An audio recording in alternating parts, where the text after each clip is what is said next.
Hi, everybody. Can you hear me? Okay. So I'm so excited to be here. And and thank you for that introduction. Last year, you remember, one question. So Doug, it's this, I press this side.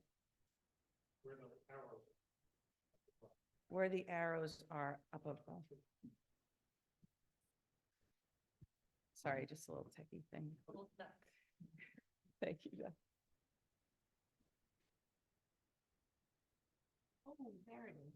It lights up. Okay, cool. Now I can see the arrows. So last year, I came to talk to you. I was invited to do a workshop on anything that I desired. And I was so excited because I wrote up a proposal to talk to you about transhumanism and the vision, which is the vision for our future, the vision for the future in which humans perfect themselves and merge with machines. And I was bringing to you my concerns about this vision and how we as Christians can enter into a conversation about artificial intelligence, transhumanism, and basically what does it mean to be human? And so then I guess it was pretty good because then I was invited back, and I'm so excited. I when Lynn called me, I said, "But wait, I haven't written a book." And like, I'm not an expert on artificial intelligence, and you want me to keynote this? Okay, but I will. I'll try. So I really, I do have a lot to say, but I'm not an expert on artificial intelligence. You have to know that. But I'm glad to be here and to consider this topic. So today I hope to bring to you another reason to care about the age of AI in our lives and empower you to empower all of us really to further engage in this conversation with legislature, with our neighbors, just boldly and unapologetically. You don't have to be a computer programmer to do that. You just have to be a lover of the human to engage in these conversations. There's a scene from an HBO series called Silicon Valley in which a character, after hearing that his coworker was called out for being a religious person, says, "Listen, you can be openly polyamorous and people here will call you brave. And you can put microdoses of LSD in your cereal and people will call you a pioneer here in Silicon Valley. But the one thing you cannot be here is a Christian." So I'm calling us out on that. And I'm saying it is okay for us to be Christian and to be engaged in the life of artificial intelligence and to have something to say about it. AI has made great strides since its founding in 1956 at a workshop at Dartmouth College, a school which is right down the road from my church in Thetford, Vermont, and the school where my founding predecessor, Asa Burton, graduated from in 1777 after clearing the land for its first dormitory. And so it's clear that artificial intelligence, which is basically the umbrella term for technology that enables computers and machines to simulate human intelligence and to give them problem-solving capacities and capabilities. So it is clear that artificial intelligence is transforming almost every sector of our lives, from the workforce to politics, to farming and land, to space, to language. You name the sector. And I know you know this because it's happening to you, right, in real time. You name the sector and somehow AI has changed it. And hopefully for the better, but sometimes for the worse. And in some cases, the jury is still out. And the developments, they keep coming, and they're coming faster, and they're coming stronger, and they're more complex. So much so that our entire global society is struggling to keep up with the innovations and the applications of AI. One of the fathers of AI, Geoffrey Hinton, believes that ChatGPT-4 will reason better than us in probably a few years' time. Better than humans. So I'm really happy that you want to continue this conversation. I think it's an important one.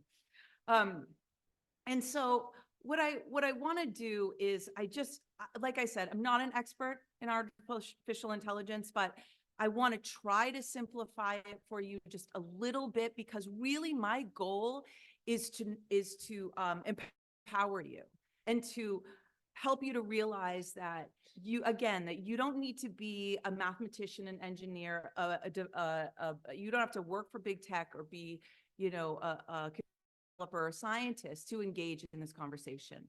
So AI, it basically, like I said, it describes the simulation of human intelligence in machines.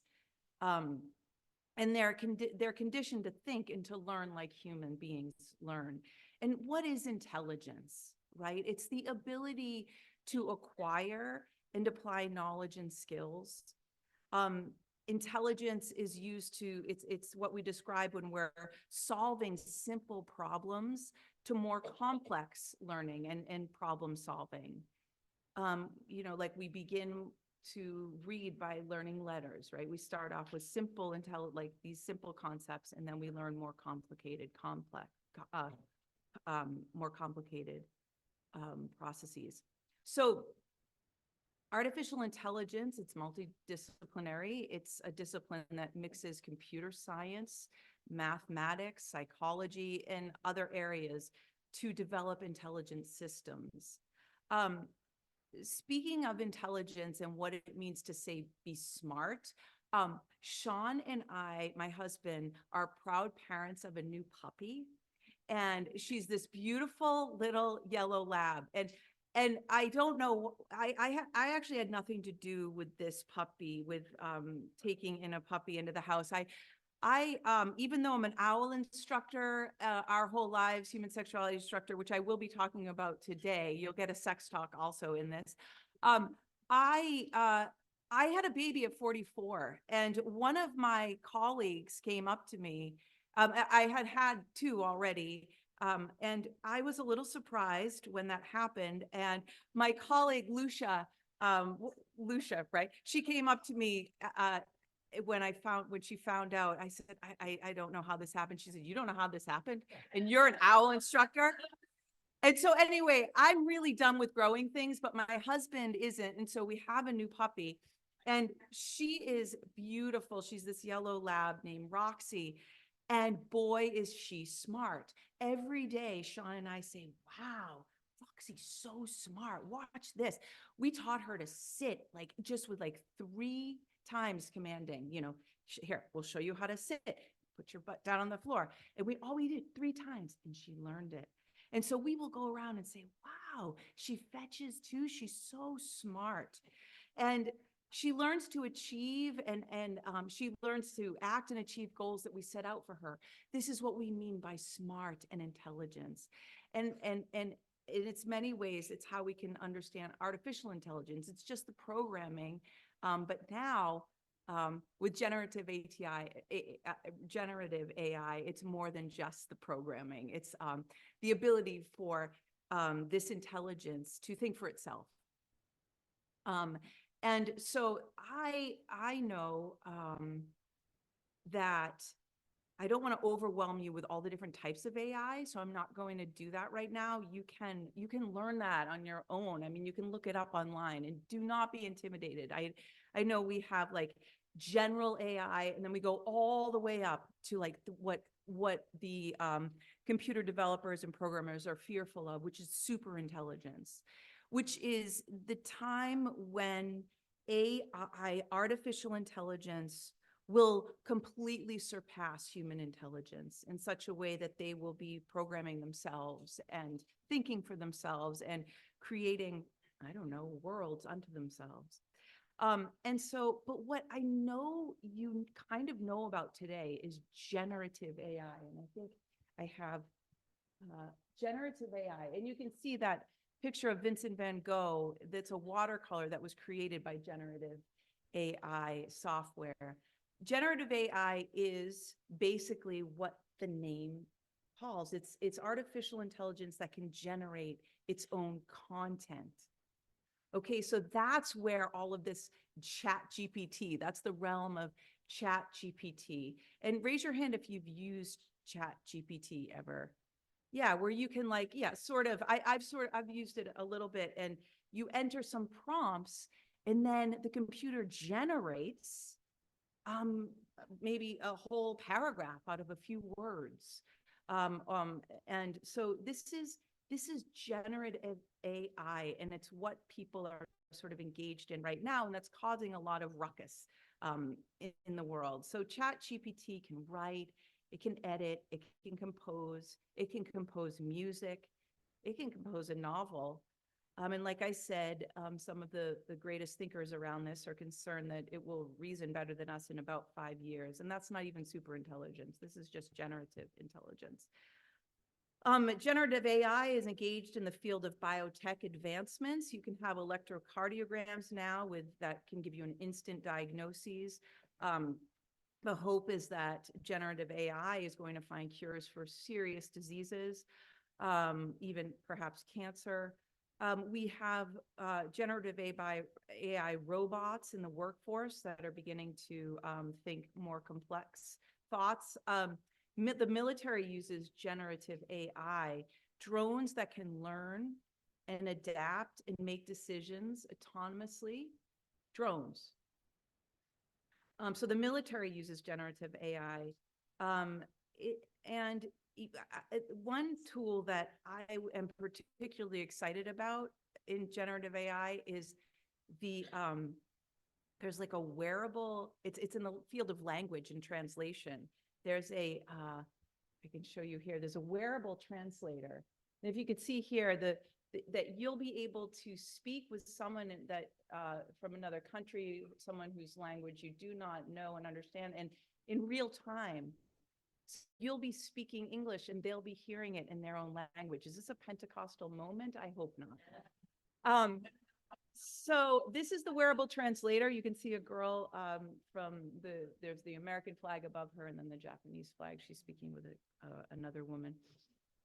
And then also there's in generative AI here, there's this whole industry of social companions for people who may be lonely, for the elderly. This is Nadine.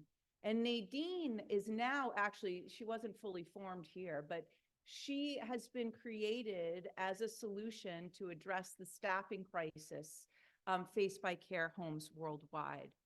And Nadine has human-like gestures and expressions. She has the potential to provide around-the-clock care, which we can't necessarily do that. And in this article, notice the writing. It says, she will surpass the limitations of human carers. Use your critical thinking skills there, friends. What is being communicated to us? She will surpass the limitations of human carers.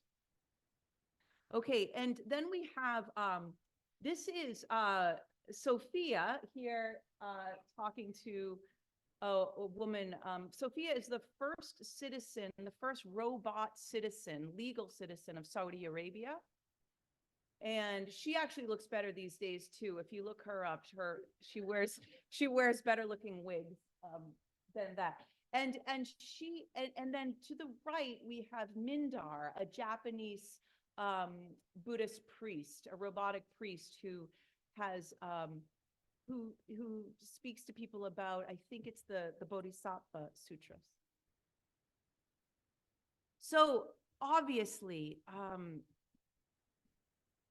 we ask ourselves at this point, you know, how far do we want to go with this?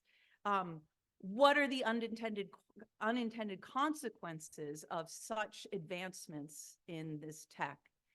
How will this technology affect our lives? We know it's affected them thus far, but in the future, will they get better? Will they get worse?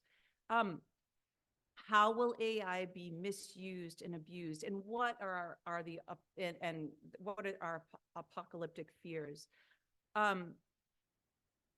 I just want to speak to the fears first, and I promise this will get more hopeful at the end, but we might have to take a little bit.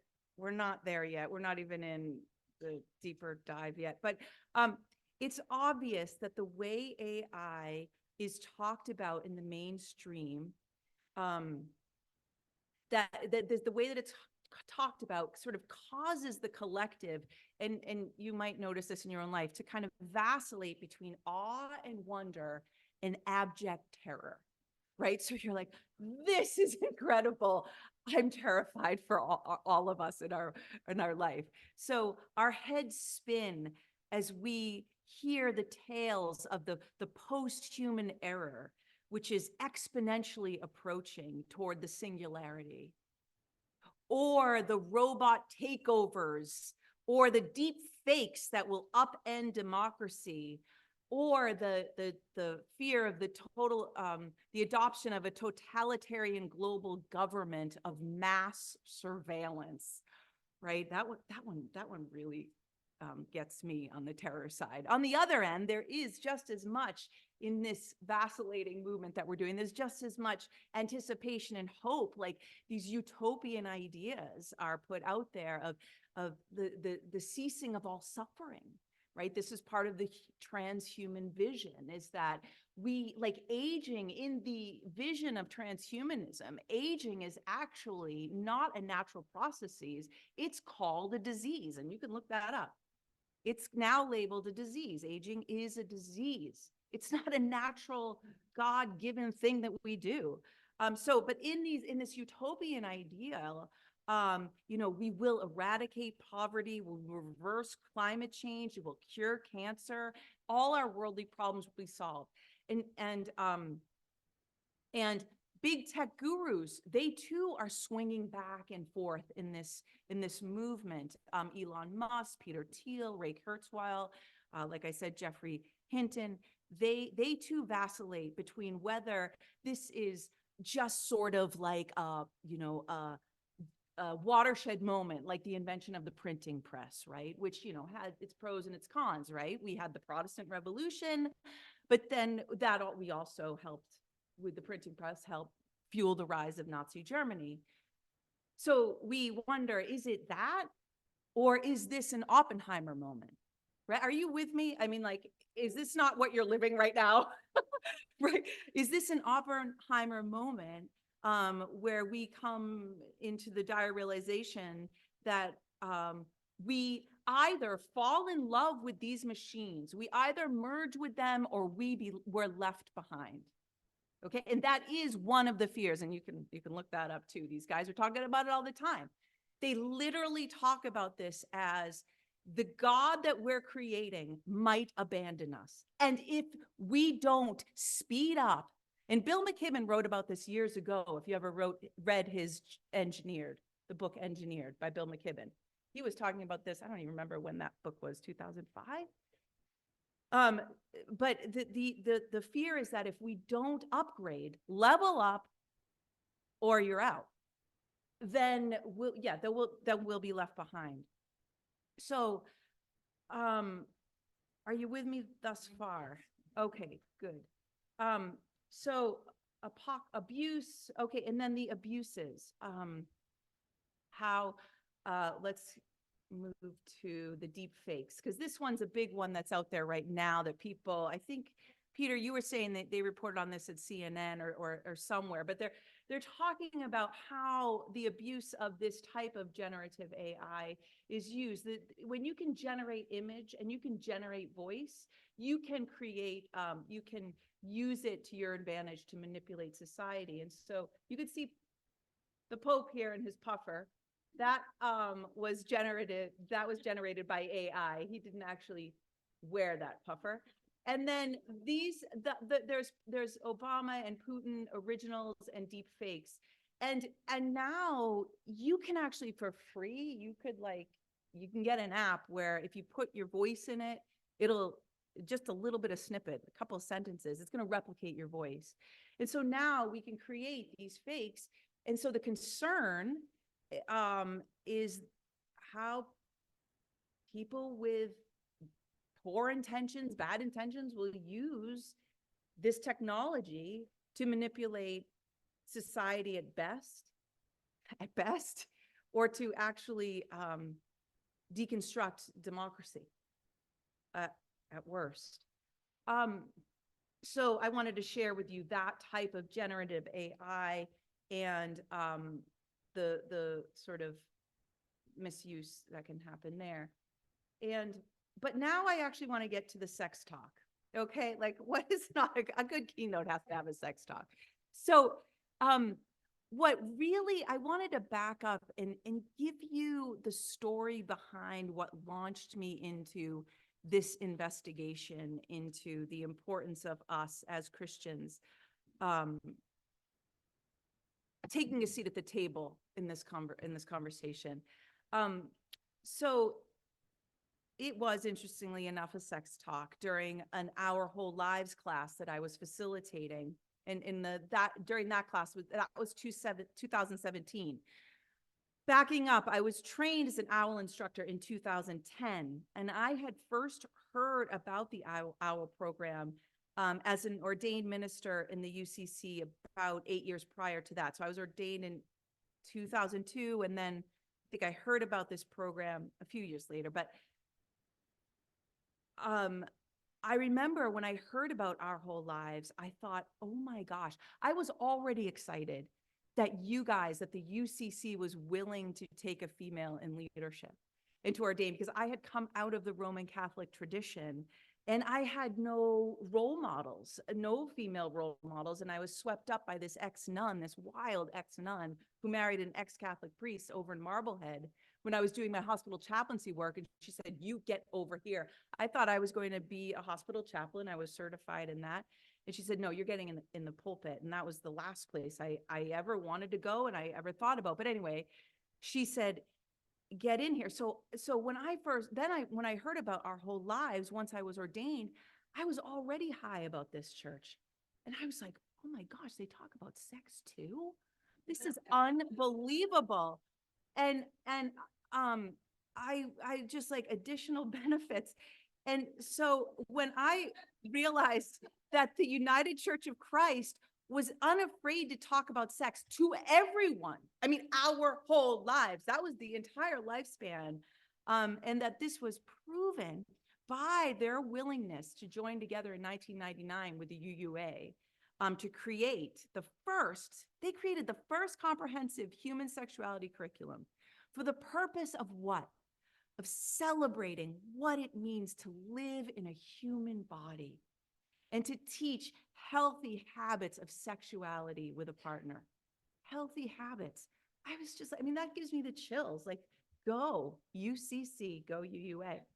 And in our classes, so during my time as an OWL instructor in the earlier years, we as trainers, we time and time again, we really honed in with the teens that we were teaching. We honed in on a general rule about like how to make healthy decisions around human sexuality. And that was, when you are ready to get serious with a partner, to get really serious, and you, as a rule of thumb, aren't ready to do anything until you can stand or sit or look face to face in your human body, in the eyes across from that other person, and say, this is what I'm thinking.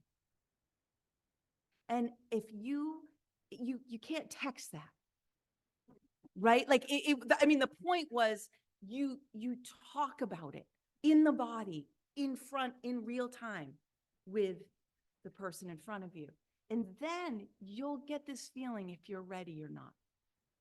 So the ability to communicate in the physical body, face to face, was really important. And so we practiced a lot of role playing, a lot of sounding the words out, like, I really like you. I'm scared about this. What about that? Would you be interested? And so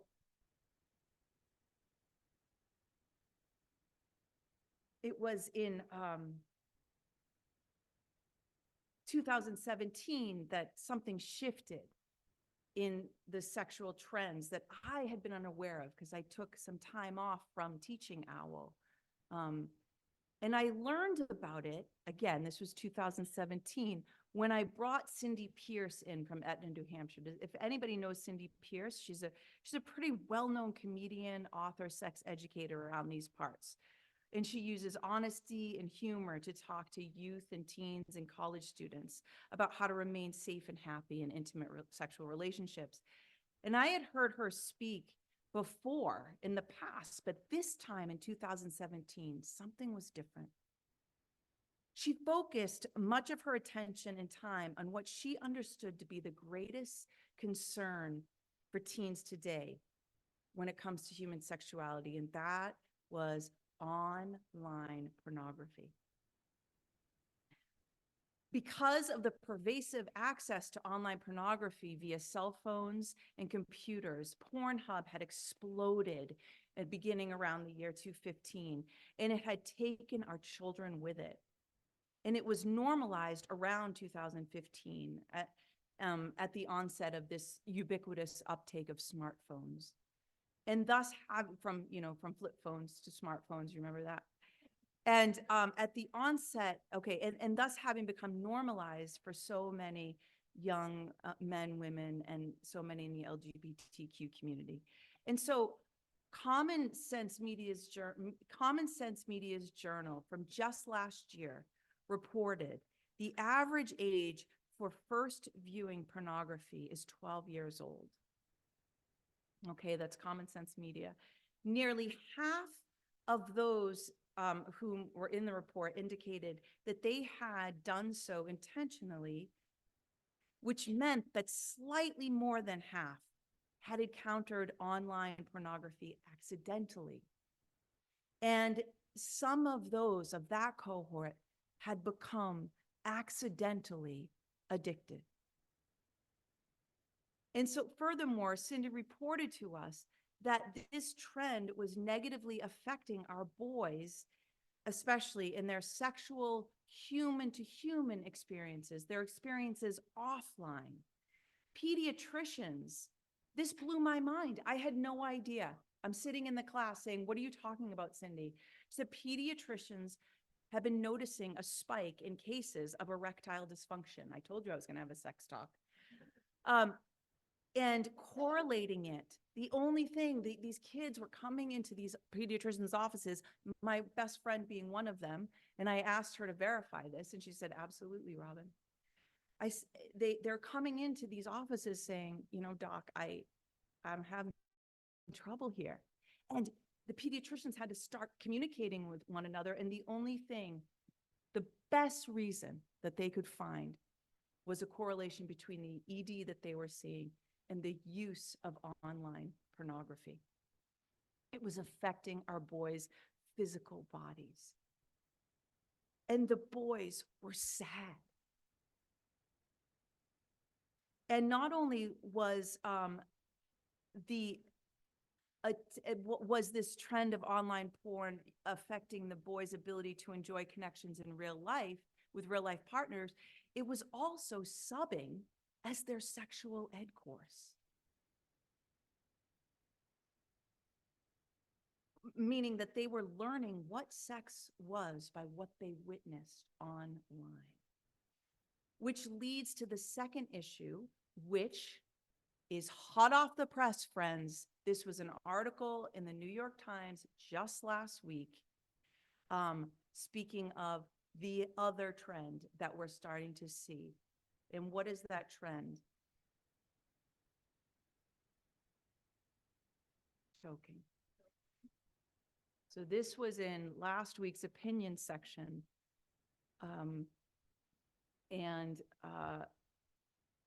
I'm not going to go into the details. I have some copies of it down at on a table downstairs if you'd like to take one with you. But this brave woman, and I really apologize, I thought I had her name in my notes, but it is on the paper downstairs. She wrote an article about this troubling trend in teenage sex, and that more and more girls are reporting being choked in real life time in sexual encounters. So that leads me to another thing that I'm sorry I have to go here. I promise we'll get out of this hole. But alongside rising cases of ED and the trends in sexual choking, we also found that around this time we started having spikes in suicide. And this is This is a graph showing from the data taken from the CDC and the Poison Control Center of children between the ages, I think it was 10 and 14. I'll have to look that up. We see spikes in suicide, self-poisoning, major depressive episodes, and depressive symptoms.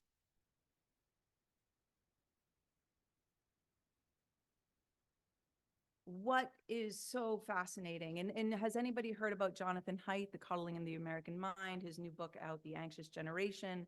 This is part of John Haidt's work. He's saying that there is enough data out there to say that these correlations that we've never seen before in youth suicide. We have not seen these spikes in history. So this isn't like, oh, Robin, you're just old.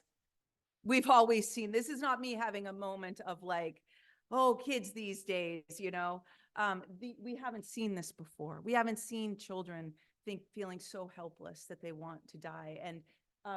And we're correlating this with that year to around 2012 when we did move from flip phones to smartphones.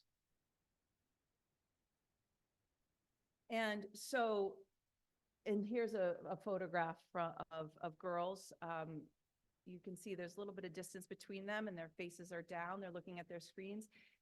That we are now physically together, but we are emotionally apart. And we have to ask ourselves, how much is artificial intelligence, is technology playing a role in this,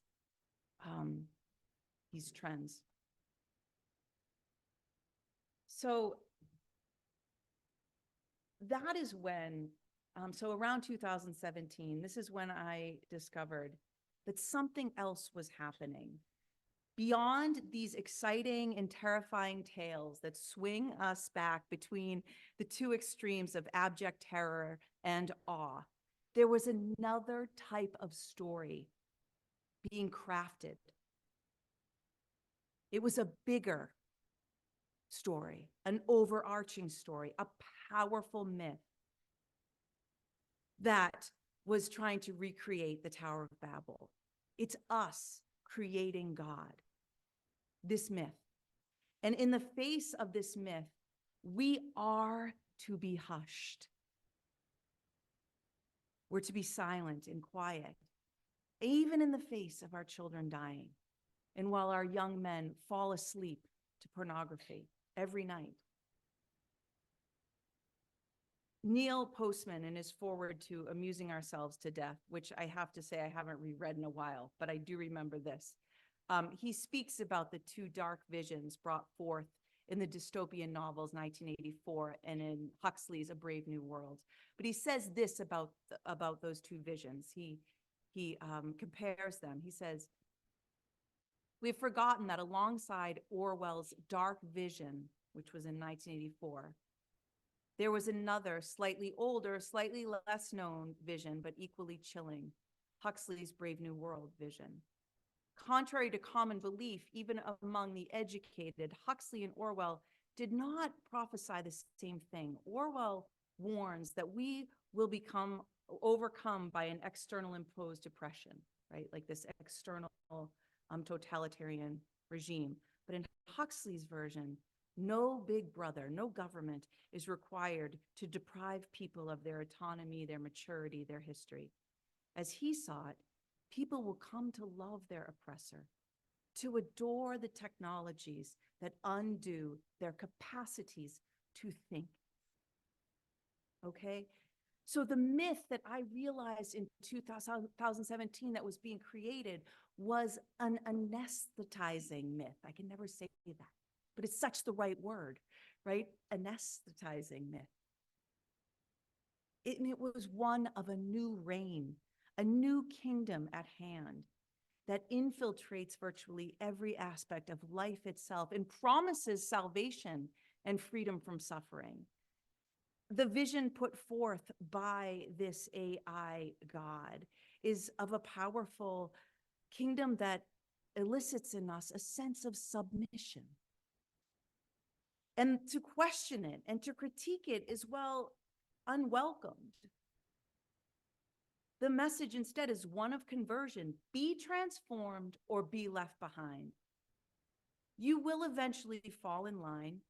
You will come to love the machine, the chatbot, the robot. But in the meantime, to ensure this God succeeds, we need you to continually feed it all your data.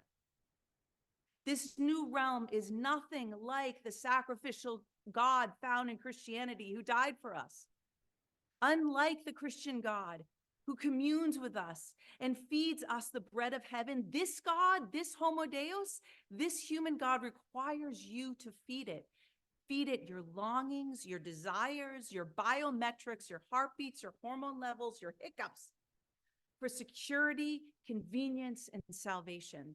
And it will promise to grow more loving. It promises, I'm telling you, they're promising you that.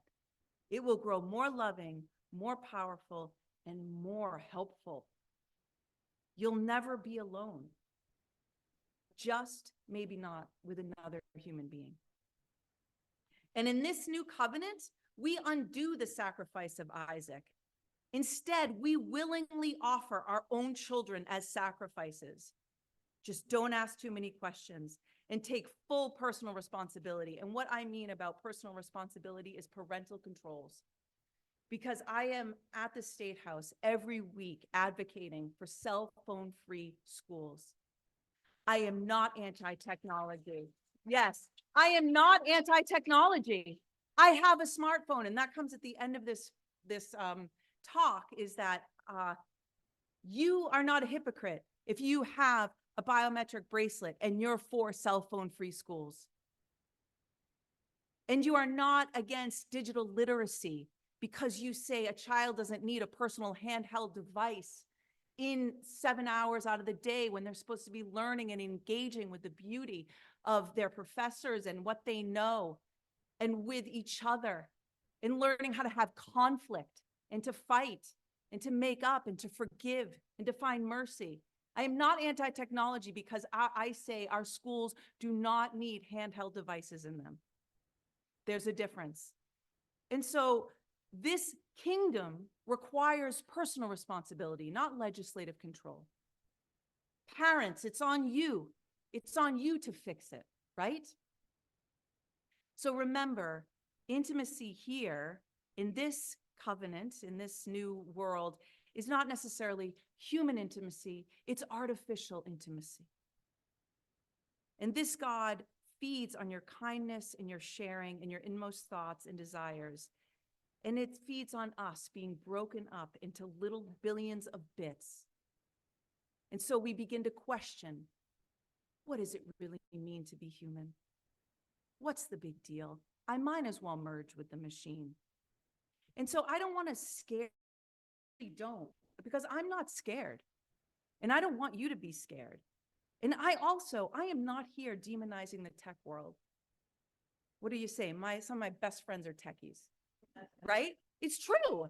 Aren't yours? Maybe you are one. And if you are, then guess what? We need you. Okay? But what I do want to do right now is demystify that overarching story that's being told. The one that's beyond the vacillation between awe and terror, but that overarching myth, because guess what? We have our own story, and it's the Christian story. And that leads to Moltmann, Peter. Peter gave me this quote from Moltmann, and so this is kind of the beginning of the rebuttal and the beginning of the exciting time, because it's like, this is what you each one of you know so well. And it's our rebuttal. This is our Christian heritage, our Christian story. This is a quote from Moltmann, and it says, "The incarnation of God has really already given us a counter image to the modern human being as machine and to the artificial products of performance and beauty. God became human so that we might turn from being proud and unhappy gods into true human beings who can accept their youth and their age and assent to the transitoriness of their bodies. Human beings who know that life is more than performance and that it is love which makes human beings beautiful." I've been I think the last 3 weeks I've been beginning sermons with Moltmann's quote about the fact that he said, you are not loved because you are beautiful and because you are good.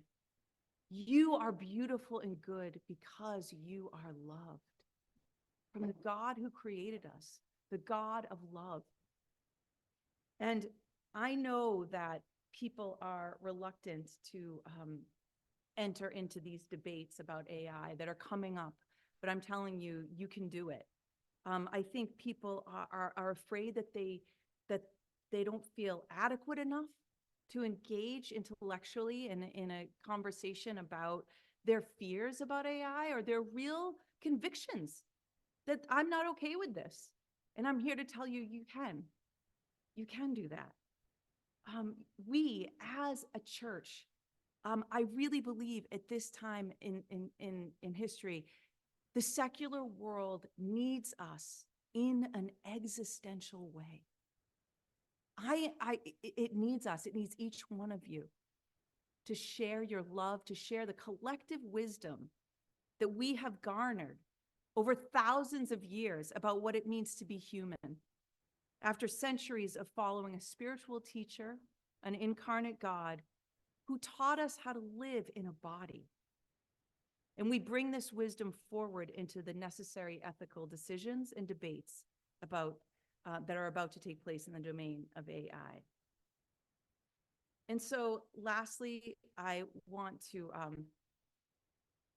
just close with a story. And I've been thinking a lot about Jesus.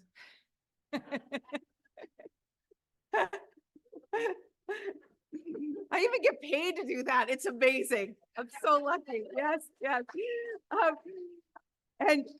And so I was thinking about, like, I feel like I want to talk to you forever. And so I'm cutting so much out, which you're probably grateful for. But I've thought about how in the beginning, Jesus came in the body. And what do we do? I was thinking, what do we do at the beginning of life but embrace each other and touch each other? When a baby is born, what do? You're like so excited. You're like, I got to get over there with the grandchild. You need to touch that baby, that human body, that warm body.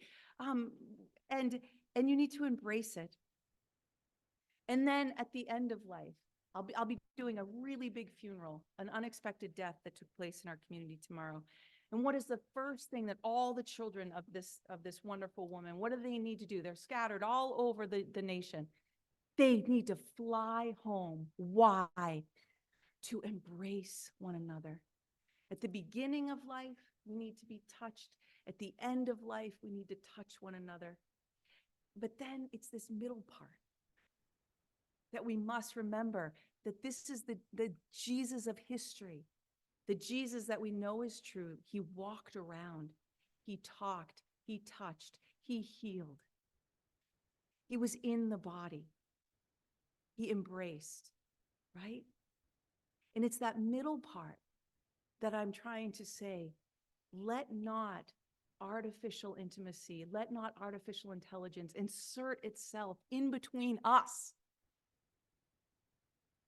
In that middle part, and here's my pick of, let's see. There's the embrace, the beginning, and the embrace at death. That's the entombment of Christ, Caravaggio in 1603. And then we have the middle part, right? Embrace, embrace, embrace, embrace.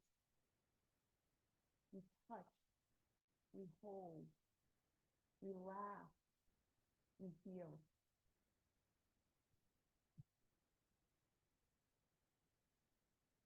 So you know what it is to be in the human body. And you know that Jesus loves you. And that Jesus wants you, just as Jesus wanted the children on his knee, his real live knee, right? And he spit and he put mud in his hand and he splattered it all over the face. And he healed people in the body. So do not be afraid, my friends, to engage in these very important debates, to regulate AI, to preserve what it means to be human. Because honestly, I really truly believe that the science is going to be the next revelatory tool to show people the glory of our God. I mean, if you've read anything about near-death experiences or even the science behind them, it's like God's like winking at these AI developments and saying, yeah, I got that. That's me behind that, right? And so I do believe science will be the next revelatory tool. And so really what is on the chopping block is atheism. I think atheism's greatest threat is these advancements. I really do. And so join the party. So lastly, what I just want to say for you is entering these conversations, take your seat at the table and know three things. You do not need to be a computer programmer, an AI developer, a futurist, work for biotech, big tech, to engage in an intelligent conversation about the promises and perils of AI. You have something to say. And if you are a computer programmer, like I said, we need you.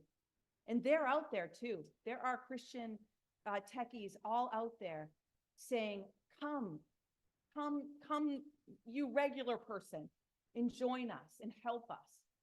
Two, entering into conversations about AI with serious, worthy, rational concerns does not make you a party pooper. Okay? I'm on the school, I'm telling people in the legislature every day, I'm like, we don't need the personal handheld devices. They look at me like, what am I saying? How dare I go against the mythos? How dare I take those personal things away from children who need them? And they will say that one of their biggest concerns is safety. And I'm thinking, I think back to that graph, and I think we can figure out a way to deal with the school shootings and the need for cell phones. How about, you know how we have fire alarms that you grab and pull? How about just having a few cell phones behind locked cases in case of emergency? Why not? Let's think creatively. But when I speak about this deep concern, you can be looked at like, don't be a party pooper now, right? So remember, you're not a party pooper if you engage in them. You're not anti-technology, and you're not a Luddite, and you're not overly fearful and reactionary, right? Because who's gotten that one? You're just being overly fearful. Come on, get with it. And then the last thing is that you are not a hypocrite because you use Google and social media and ChatGPT and you wear an Apple Watch and you love your Samsung. You are not a hypocrite doing all those things while engaging in activism around AI's regulation. So God loves you. We got work to do. Amen.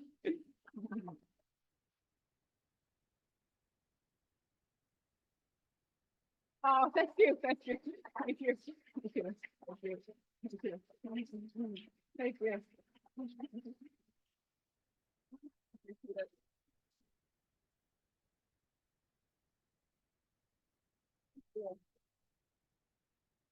So I don't know how we're doing for time. Did I go way over or? Oh, good. So there is some time for questions. And then I know Peter and Scott, I want to thank Peter and Scott and for helping me, Scott Cooper, over the last 5 months to develop this idea. And we're going to lead a workshop. So if you have other questions too, you can come to there. And thank you, Lynn. I love you. Thank you. Are there questions about this? Yes, I know you.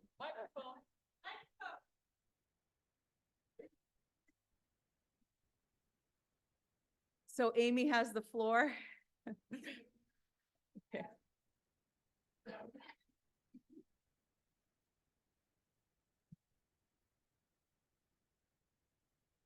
No, go, Amy, go.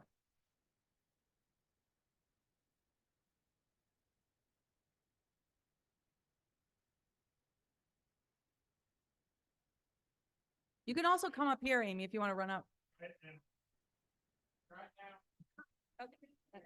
Okay. All right. I have a few things. Sorry. I'll try to be as quick as possible. So just for a little background, my husband has a background in this stuff. He's in philosophy and does a lot of philosophy of mind. And his advisor is into a lot of transhumanism stuff. So, but first of all, I thought you were going to, when you were talking about the choking article, I thought you were going to be talking about a different article, sadly, that was also came out last week about deep fakes.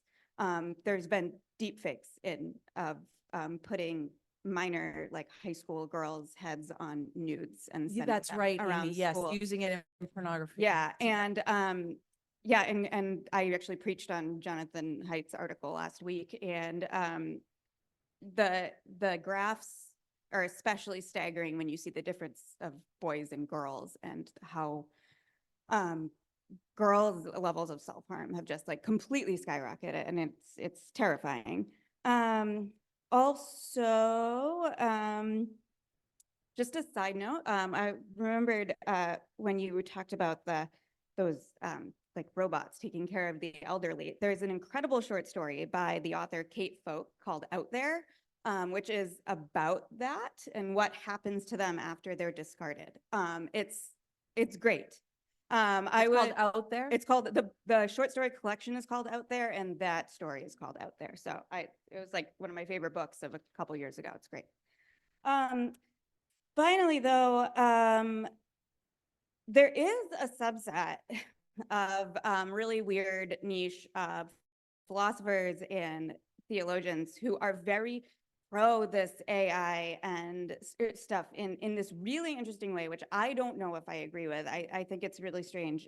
But they take their cues from Pelagius, and it's Steve Fuller specifically who's really like pioneering this stuff. But it's really the idea that we are able to try to perfect ourselves and become godlike, and that's okay. Yes. And that we are given permission to do that. And that's not, and this was a heresy because Pelagius lost the argument, but like, is it a heresy? I don't know. It's a heresy according to the Catholic Church. Anyway, but yeah, there's this there's this whole line of thinking in academia, which because of all the stuff in big tech, is getting some traction, and it's bizarre and it's scary and it's interesting and vaguely hopeful. But right. And I guess my point too is that there will be varying ideas about this.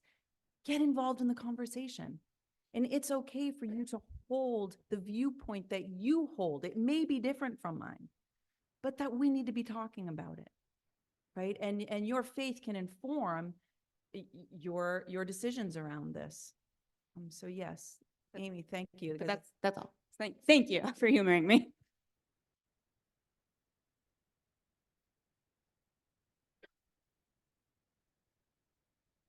I found it intriguing that you mentioned a couple of times, someone said in a few years, AI will reason better than humans. And I'm better. And I'm wondering what that better is. Yes. How is that measured? What is considered best reasoning? Yeah. Well, I think that depends on what you think best reasoning is. Right. And I think that in Silicon Valley, it's logical thought. It tends to be toward the ability to solve the problems that we think are problems. And one of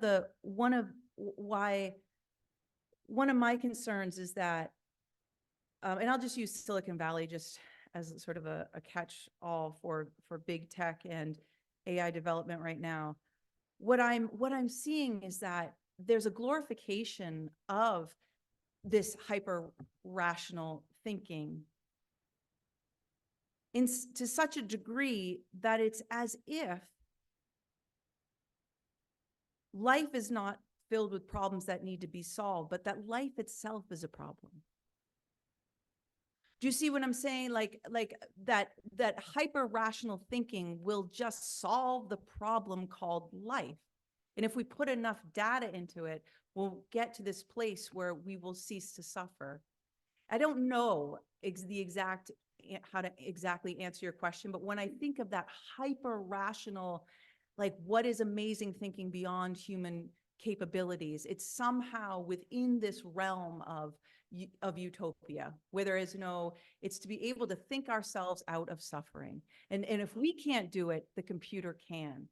And I guess what I'm claiming is that I don't believe that we will be able to end suffering. I think that part of being human, at least in what the Christ taught me, is that you live with, your consciousness lives within a fallible meat suit. And that this suit has limitations, but it's the exact limitations. Those limitations can actually bring you into a profound experience of mercy and of compassionate love. So it's the restriction and the suffering. If you talk to anybody and they say, when did you have your greatest growth in life? When did you learn about compassion? They will say it was through the constraints. It was through the death. It was through the divorce. It was through the suffering. It was through me not liking who I was. It was that taught me. And so I think that the super rational thought, like, I think it's such a great question that they're like proclaiming is going to be so amazing. It's just something that's utopian. It's like this ceaseless, it's the reign of ceaseless, like where suffering ceases. And I don't agree with that. I think that we are more than our rational thoughts. And I remember giving birth to my son Fritz for the first time. He was my first child, and I was really in pain, and it was a natural childbirth. Luckily, I was able to have a vaginal birth, but to be honest with you, I would have taken him anyway I can get him. I am not anti or like a purist about it. But I do remember looking at my midwife when the contractions were getting closer together and really strong, and I looked at her, and I was like, okay. She was sitting in a rocking chair across from me. I'm like, you can tell me what to do now, because this is really painful. And she looked at me and she just kind of smiled and she's like, you got this. And all of a sudden, this intelligence that I was not consciously aware of took over. And yes, you can say I was just programmed for it. It was innate. But my God, did it lead to a profound experience of love that I was not conscious of happening. And so we hold intelligences that are beyond the rational, that lead to powerful, powerful experiences of what I think God hopes for us: life, love. So thank you for that question. That's a great question. I hope that made a little bit of sense. Yes.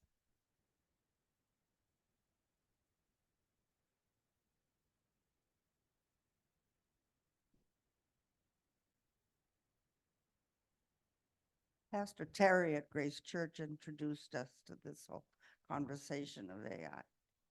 And I'd like to read a couple of sentences that made an impression on me.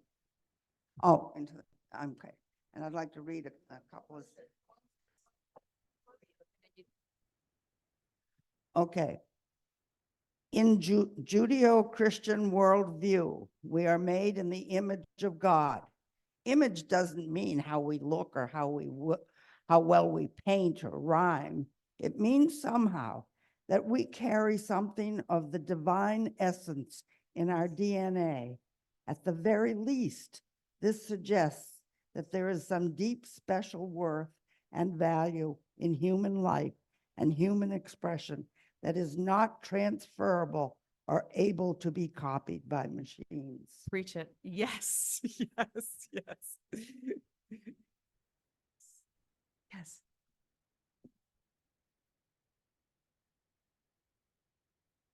With gains with artificial intelligence, do you find that we're losing a lot of other things as well? Well, I think that generative AI, you know, it's always, there's always but what my hope is that we understand that life is imperfect, right? And that there isn't that utopia, and we meditate when we get into that space of thinking that where we ought to be in abject terror. But are there, if I had to answer that, yes, I think that we are farther apart. And if there's anything that I hope for, it's that we find the courage to be unafraid to be in nuanced conversations with people that we disagree with, because we are physically really apart right now. We're in camps. I mean, these are things you all know. And so it is really important that I've been saying to my congregation, the United Church of Christ, if in its future, now you can actually disagree with me about this, but I've been concerned because we've been so successful at creating a wide table and sharing our voice with the world and saying everybody is included at this table, right? So there's the two commandments: love the Lord your God with all your heart, all your soul, all your mind, all your strength, and love your neighbor as yourself. The vertical access, the horizontal access, and I claim that we have been really good at doing this horizontal access. And because of religious trauma and so forth, we've atrophied that vertical access to in good faith. I think I know I've atrophied and been afraid to use certain words that might be trigger words for people, but it's actually time now, if we are to distinguish ourselves from a social justice organization, because we have influenced social justice organizations, and I claim that to be one of our greatest successes. But if we don't start really working this muscle and saying there is a God that fuels the reasons why we do this, then we don't have a future. But I believe that I'm here today to just tell you, keep going. Like each one of you, like your churches, like the people need you, and you can be unapologetically in love with the vertical access. And so I think I might forget what the question was. Sorry. Yeah, so I do. But to my point is that if we work this muscle, we are less afraid of engaging with the people we're polarized from. We really are less afraid, because we're less afraid of being in control, because we know God's in control. God is at the center of our lives, and God will bring mercy unto the situation, right? So, yes, so I want to thank you so much for helping me to begin this conversation again, or allowing me to be here today. And may you go empowered. Really, you can do this. God loves you. Amen.